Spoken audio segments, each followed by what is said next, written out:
오늘 저녁에는 좋은 열매를 기대하시는 하나님이라는 제목으로 하나님 말씀 전하도록 하겠습니다. 얼마 전에 개인적인 일로 군산에 좀 다녀올 일이 있었습니다.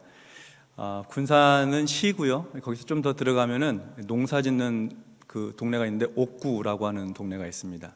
거기가 제 고향입니다. 일이 있어서 그 시골집에 다녀왔는데요. 벌써 보니까 가을 추수가 다 끝났어요. 가을 추수가 다 끝나고, 그리고 부지런한 농부는 이제 보리를 벌써 갈았더라고요. 보리 씨 뿌리고 또 흙 덮어주고 이렇게 해가지고 보리 농사 준비를 다 하였습니다. 내년 봄이 되면은 보리 수확을 하게 되겠죠. 농부가 씨를 뿌리고 또 땀 흘려 농사를 짓는 것은 추수하기 위해서입니다. 단순히 취미로 모판에다가 모를 키워서 모내기 하는 농부는 없습니다. 물을 대고 잡초를 뽑아주고 또 농약을 치고 벼가 잘 자라도록 돌보는 까닭은 결실을 보기 위해서입니다. 물론 햇빛과 비는 하나님 소관이지만 농부의 정성은 굵은 땀방울로 나타납니다. 최선을 다해서 김을 메고 거름을 주고 때를 따라 물을 대기도 하고 물을 빼기도 하고 태풍과 바람에 쓰러진 벼를 다시 일으켜 세워주는 온갖 노력을 다 하면서 농부는 풍년을 꿈꿉니다. 벼농사만 그러겠습니까? 과일 농사도 그렇고 화훼 농사도 그렇고 바닷가에서 하는 양식 농사, 물고기 양식, 어패류 양식, 어패류에 굴도 들어가죠. 굴 양식, 이런 거 다 그런 풍년을 기대하는 마음으로, 많은 결실, 소출을 원하는 마음으로 이렇게 농사를 짓는 것이죠. 그래서 무더운 한여름에도 수고를 아끼지 않는 것입니다. 이른 새벽에도 논에 나가보는 것이죠. 여러분, 시골 새벽 기도에 보통 몇 시인 줄 아세요? 4시 반에 새벽 기도합니다. 시골은. 왜냐면 여름에 해 뜨면 나가서 일해야 되거든요. 그러니 저는 얼마나 다행이에요. 농부의 기쁨과 보람은 벼가 잘 자라도록 돌보는 것에도 있겠지만 결국 많은 수확과 추수를 할 때 기쁨과 보람이 가득하게 됩니다. 그 반대의 말도 성립이 되겠죠. 1년 내내 땀 흘려 수고하고 애썼는데 작황이 좋지 못하고 수확이 적으면 아마 농부의 마음에는 속상한 마음이 가득할 것입니다. 긴 장마와 잦은 태풍, 그리고 병충해로 인해서 알곡을 얻지 못할 때도 있으니까요. 오늘 우리가 함께 읽은 이사야 5장 말씀에서 하나님은 농부 하나님으로 묘사되고 있습니다. 농부 하나님께서 포도 농사를 지으셨습니다. 포도원이 굉장히 좋은 포도원입니다. 포도원이 좋다고 하는 것은 포도 농사를 짓기에 아주 알맞은 땅이라는 것이죠. 얼마나 좋은 땅일까요? 1절과 2절 말씀 보도록 하겠습니다. 나는 내가 사랑하는 자를 위하여 노래하되 내가 사랑하는 자의 포도원을 노래하리라. 내가 사랑하는 자에게 포도원이 있으며 심히 기름진 사내로다. 땅을 파서 돌을 제하고 극상품 포도나무를 심었도다. 그 중에 망대를 세웠고 또 그 안에 술틀을 팠도다. 좋은 포도 맺기를 바랐더니 들포도를 맺었도다. 포도원이 있는 땅은 기름진 땅입니다. 보통 기름진 땅이 아니라 성경에 보니까 심히 기름진 땅이라고 하였습니다. 산에 있는 심히 기름진 땅, 그곳에 포도원이 있었습니다. 포도 농사가 잘 되려면 땅이 좋아야 되는데 땅이 심히 기름진 땅이니까 땅만큼은 최고의 땅이라고 볼 수 있습니다. 포도원 농부는 그 기름지고 좋은 땅을 더욱 잘 일구었습니다. 땅을 파서 고르게 하여 포도원 묘목을 심어야 하니까. 그래서 땅을 파서 돌이 보이면 돌을 치웠습니다. 이미 좋은 땅인데 더욱 최선을 다해 관리하려고 크고 작은 돌들을 골라내는 것이죠. 돌멩이들 때문에 포도나무 뿌리가 잘 내리지 못하거나 양분을 잘 흡수하지 못하게 될까봐 농부는 정성을 다해 땅을 갈고 그리고 돌을 치웠습니다. 그리고 나서 포도나무를 심습니다. 좋은 포도나무를 심습니다. 성경에 보니까 극상품 포도나무를 심었다고 하였습니다. 포도나무 묘목이 좋은 정도를 넘어 최고로 좋은 극상품 포도나무를 사다가 심은 것입니다. 아주 고르고 골라서 가장 좋은 포도나무를 산 것이죠. 비용을 많이 들여서라도 이렇게 극상품 포도나무를 사다 심은 것은 한 가지 이유 때문입니다. 좋은 포도 열매를 얻기 위해서입니다. 극상품을 심으면서 기대하는 것은 극상품 포도입니다. 당연하죠. 그리고 이제 농부는 포도원에 울타리를 칩니다. 들짐승들이 포도원을 망치지 않도록 울타리를 잘 세웠습니다. 그리고 망대를 세웁니다. 포도원에 침입자가 없는지 살피기 위해서 망대를 세웠습니다. 농부는 낮이고 밤이고 그 망대에서 아주 자리를 잡고 살 생각입니다. 밤낮 포도원을 지키기 위해 수고하기로 마음먹었습니다. 이렇게 하여 농부는 어떻게 해서든지 포도원의 포도나무가 좋은 열매를 맺을 수 있도록 최선을 다해서 가장 좋은 환경과 가장 좋은 조건을 만들어 주었습니다. 자, 땅은 심히 기름진 땅입니다. 땅을 갈아서 크고 작은 돌과 돌멩이들을 다 골라냈습니다. 그리고 최상품 포도나무를 사다가 심었습니다. 여우나 들짐승이 접근하지 못하도록 안전하게 울타리도 세우고 높은 망대를 지어서 밤낮 없이 그곳에 있으면서 포도원을 지키고 돌보았습니다. 농부는 굉장히 기대가 큽니다. 그래서 이제 8월과 9월이 되면 포도나무에 극상품 포도가 주렁주렁 가득히 맺힐 것을 마음속으로 그리면서 아주 흐뭇해하고 있습니다. 그런 기대하는 마음으로 포도원 안에 술틀도 미리 준비해 놓았습니다. 포도즙을 짜는 기구를 준비해 놓았다는 겁니다. 자, 이렇게 되면 모든 것이 다 아주 잘 갖추어졌습니다. 시간이 흘렀습니다. 포도 수확철이 되었습니다. 농부가 포도나무에 가서 포도 열매를 들여다봅니다. 그런데 이게 웬일입니까? 극상품 포도 열매가 맺혀질 것을 기대했는데 들포도가 맺혔습니다. 들포도는 맛이 없습니다. 달지가 않아요. 신맛이 납니다. 먹을 수가 없습니다. 들포도라고 하는 말의 원래적인 뜻은 무가치한 것, 악취를 바라는 것, 그런 의미를 가지고 있습니다. 가치 없는 포도, 나쁜 냄새나는 포도가 맺혔다는 것이죠. 좋은 포도 맺기를 그렇게 바랬는데 들포도를 맺었으니 포도원 농부의 마음이 얼마나 실망이 되겠습니까? 속상하고 또 속상합니다. 3절과 4절에 보면 농부의 그 속상한 마음이 기록이 되어 있습니다.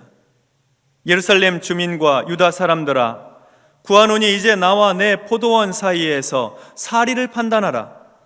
내가 내 포도원을 위하여 행한 것 외에 무엇을 더할 것이 있으랴? 내가 좋은 포도 맺기를 기다렸거늘 들포도를 맺음은 어찌 됨인고? 포도원 농부이신 하나님이 예루살렘 주민들과 유다 사람들에게 묻습니다. 나와 내 포도원 사이에서 사리를 판단해 보라고 말씀하십니다.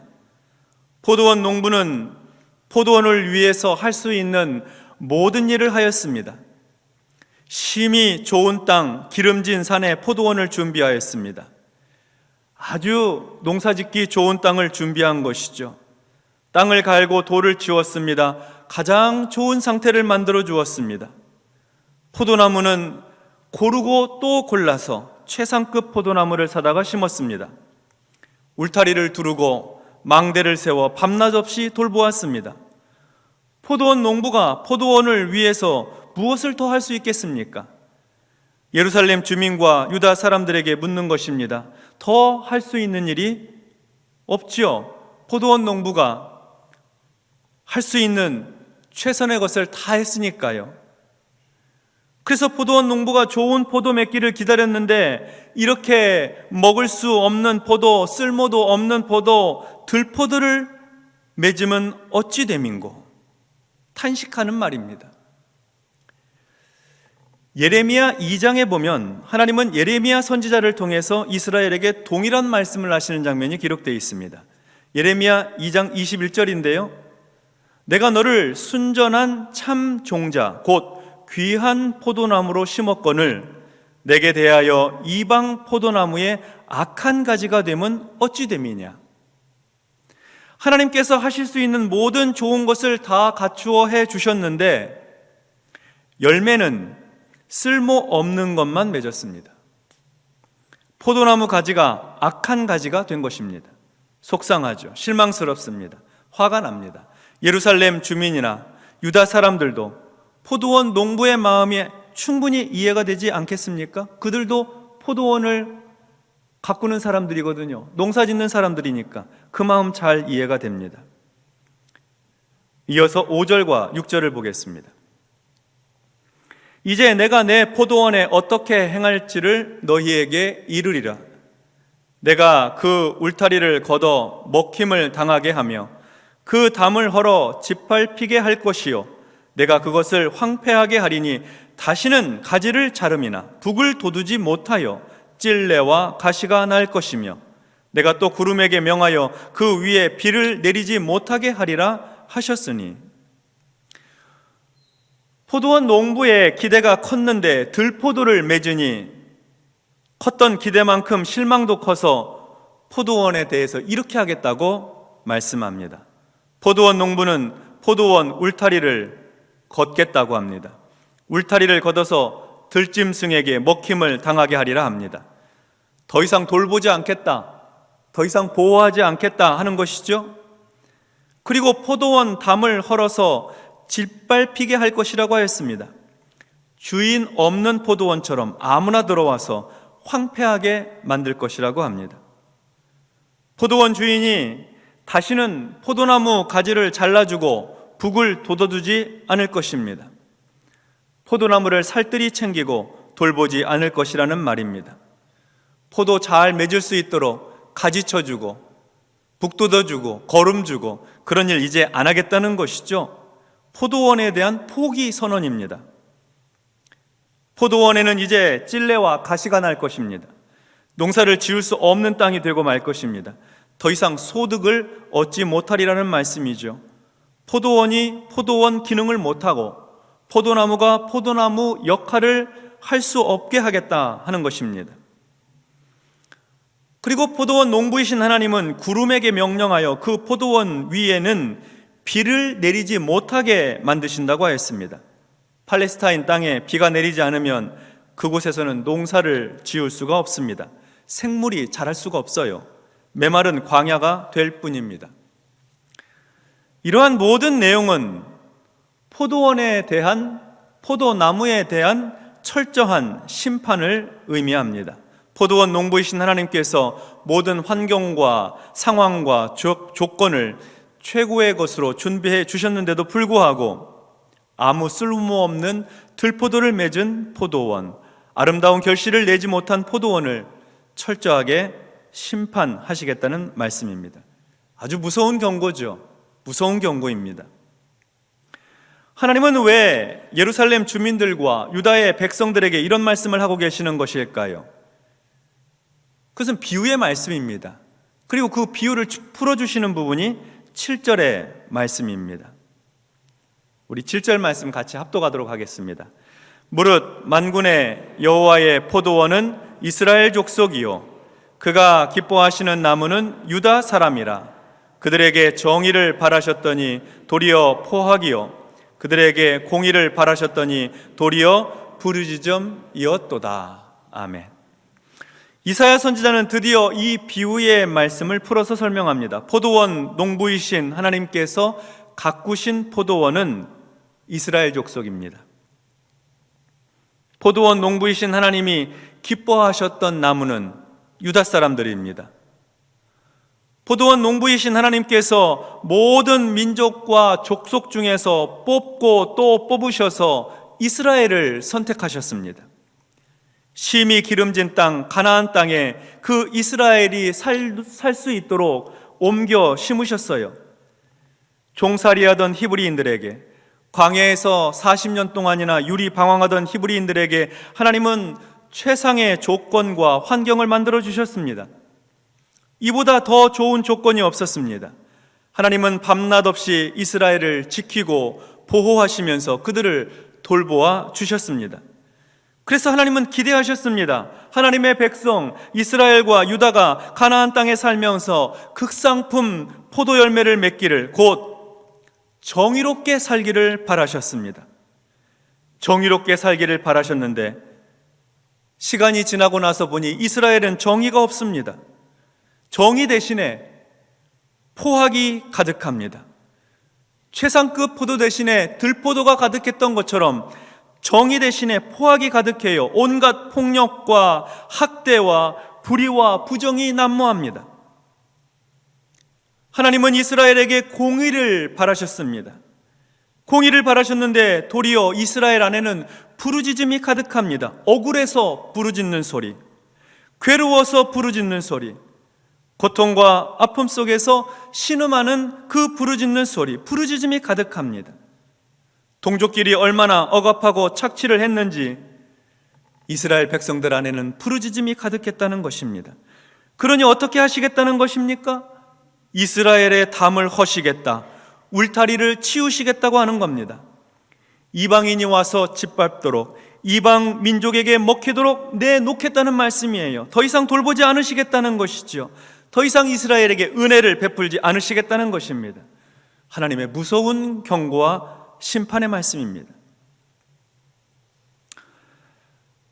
해마다 가을이 되면 나는 지난 한 해 어떻게 결실을 맺었는지 돌아보게 됩니다.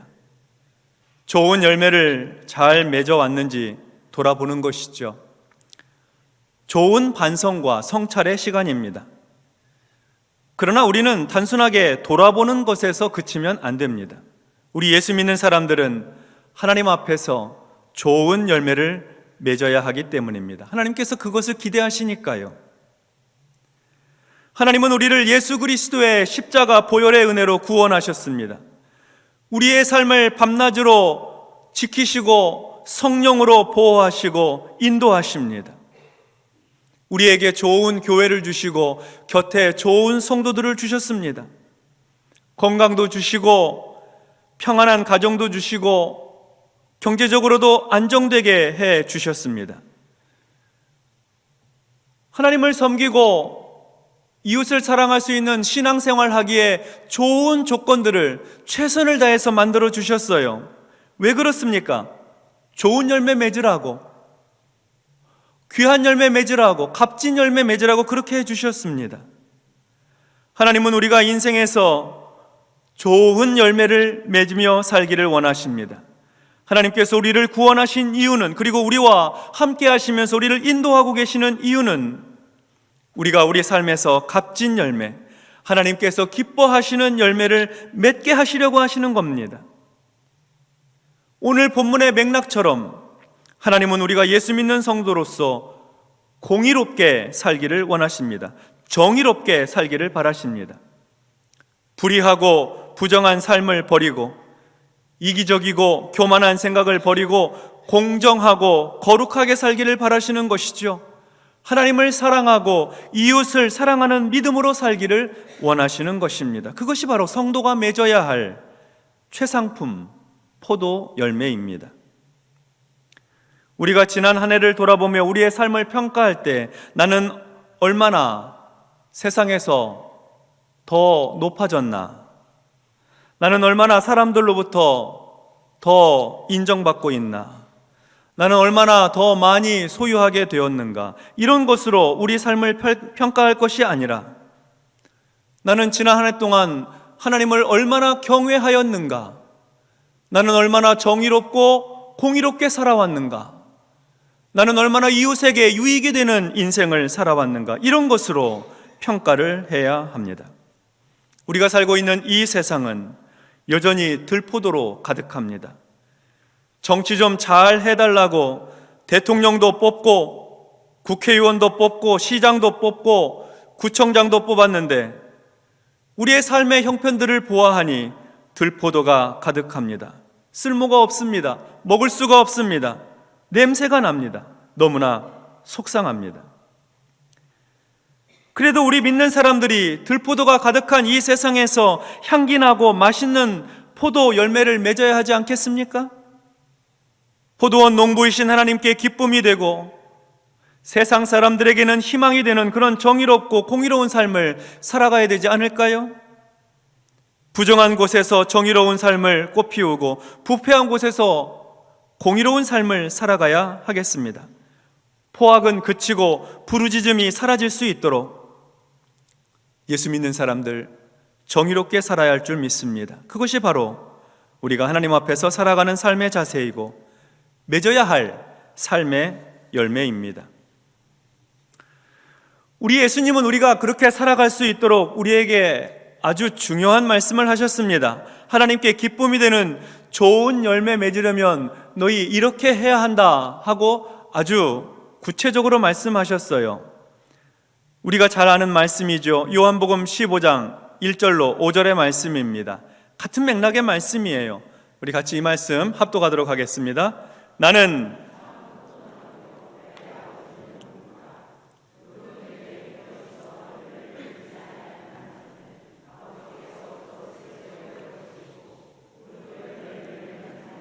더 열매를 맺게 하려 하여 그것을 깨끗하게 하시느니라. 너희는 내가 일러준 말로 이미 깨끗하여졌으니 내 안에 거하라. 나도 너희 안에 거하리라. 가지가 포도나무에 붙어있지 아니하면 스스로 열매를 맺을 수 없음 같이 너희도 내 안에 있지 아니하면 그러하리라. 나는 포도나무요 너희는 가지라. 그가 내 안에 내가 그 안에 거하면 사람이 열매를 많이 맺나니 나를 떠나서는 너희가 아무것도 할 수 없음이라. 아멘. 그러므로 우리는 언제나 예수님 안에서 사는 삶, 주님께 딱 붙어 있는 신앙생활을 해야 하겠습니다. 그리하여 마침내 포악이 그치고 부르짖음이 사라지는 정의롭고 공의로운 세상, 하나님께 영광이 되는 좋은 열매 맺는 삶을 살아야 하겠습니다. 좋은 열매를 맺는 삶의 해답은 오직 예수님께 있습니다. 예수님께 붙어 있어야 최상품 포도 열매 맺을 수 있다는 것입니다. 한 해를 돌아보면서 나는 주님과 얼마나 친밀하게 가까이 그리스도 안에서 그렇게 살아왔는지 우리가 한번 돌아보아야 할 때입니다. 귀한 열매 맺어왔는지 살펴보아야 할 때입니다. 하나님 앞에서 우리의 삶을 돌아보고 모든 상황과 환경을 준비해 주신 하나님 앞에서 값진 신앙생활, 복된 신앙생활, 의미 있고 보람 있는 신앙생활, 아름다운 결실하는 귀한 우리 성도들의 삶이 되시기를 주님의 이름으로 축원합니다. 아멘. 기도하겠습니다. 하나님 아버지 감사합니다. 지나온 한 해를 되돌아보니 하나님께서는 참 많은 부분에서 우리의 삶을 준비시키시고 알맞게 하시고 넉넉하고 충분하게 하셨으며 최상의 환경을 만들어 놓으셨습니다. 그 하나님의 기대에 부응하며 좋은 열매, 최상급 열매 잘 맺어왔는지 돌아보니 부끄러운 마음뿐입니다. 하나님 앞에 충성하지 못했고 이웃을 따뜻하게 대하지도 못하였습니다. 그저 우리 자신의 삶을 살아내느라 골몰하며 살아왔습니다. 하나님 주신 좋은 시간과 좋은 환경 속에서 아름다운 열매로 주께 영광 돌려야 하는데 혹시 들포도만 맺다가 시간 보낸 것은 아닌지 돌아보게 됩니다. 우리의 허물과 우리의 잘못을 주님께서 용서하여 주시고 우리의 시간들을 돌아보며 다시 한번 예수님께 완전히 결합되고 연합되어서 귀하고 복된 열매 맺어갈 수 있도록 주님께 영광되는 열매 맺어갈 수 있도록 우리를 도와주시옵소서. 그래서 이 가을에 하나님 앞에 다시 한번 마음으로 다짐하고 결단하며 하나님께 올려드릴 풍성한 결실로, 믿음의 열매로, 신앙의 열매로 주님 앞에 나아갈 수 있도록 축복하여 주시옵소서. 우리 삶의 주변에 정의롭고 공의로운 삶을 세워나갈 수 있도록 도와주시고, 포악과 부르짖음은 잦아들게 하여 주시고, 이 땅에 드리워져 있는 어두움의 세력들을 주께서 걷어주시어서 하나님의 은혜 안에서 밝고 빛나는 그러한 우리나라, 또 이 세상에 평화로운 그러한 시대가 다시 자리 잡을 수 있도록 주님 도와주시옵소서. 예수님 이름으로 기도하옵나이다. 아멘.